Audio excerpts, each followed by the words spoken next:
രാജ്യങ്ങളുടെ മുന്നറിയിപ്പ് തള്ളിക്കൊണ്ട് ലെബനോനിൽ ഇസ്രായേൽ കരയുദ്ധം തുടങ്ങിയിരിക്കുകയാണ്. തെക്കൻ ലെബനോനിൽ ഹിസ്ബുല്ല കേന്ദ്രങ്ങളിൽ ആക്രമണം നടത്തിയെന്ന് ഇസ്രായേൽ സൈന്യം വ്യക്തമാക്കി.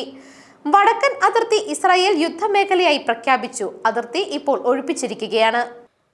ബെയ്റൂത്തിൽ ആക്രമണം തുടരുകയാണ് ഇസ്രായേൽ. ഇന്നലെ രാത്രിയും ഹിസ്ബുല്ല കേന്ദ്രങ്ങളിൽ ആക്രമണമുണ്ടായി.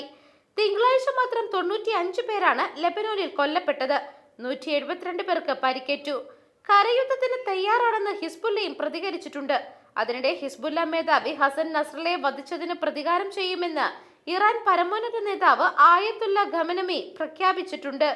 അടിയന്തരമായി UN രക്ഷാസമിതിയുടെ യോഗം വിളിക്കണമെന്ന് ഇറാൻ ആവശ്യപ്പെട്ടു.